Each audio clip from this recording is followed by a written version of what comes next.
rice wrapper. Ibabad natin dito. Saglit lang. Tayo ng hipon. Salagay tayo ng olive. Mas natin na. Kailangan mabilis ang pag-ano nito. Hindi natin ito-cold cook. Like I said, hindi natin mailagay yung malis. Bitin lang natin lahat. Tatasay lang natin to guys. At ilagay natin dito dahil i-steam natin yan. Dito, sagot lang. Mabilisan. Same process.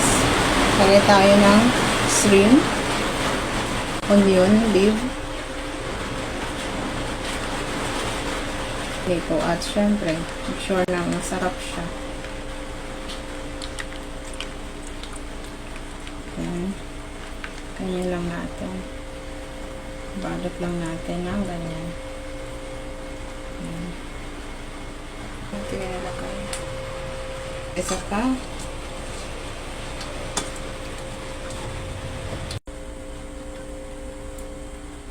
Lagyan lang natin ng ganito.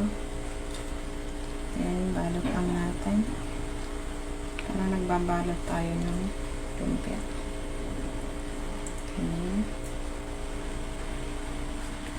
Ayan. Ayan. Tapos, steam lang natin ito. Ito natin lalagay. Steam lang natin yan ng 5 minutes. Natin lulutuin. So, already done na. Natin lang na yun palalamigin.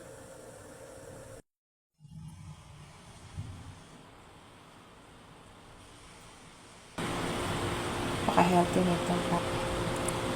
Hot and spicy. Chili, sauce.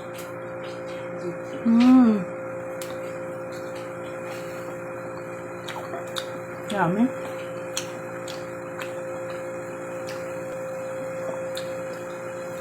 At healthy.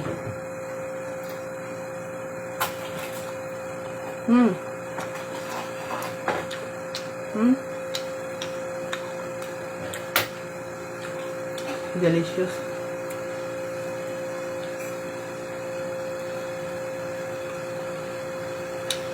Sarap. Subukan nyo to guys. Ang sarap. Magugustuhan talaga ng pamilya pa.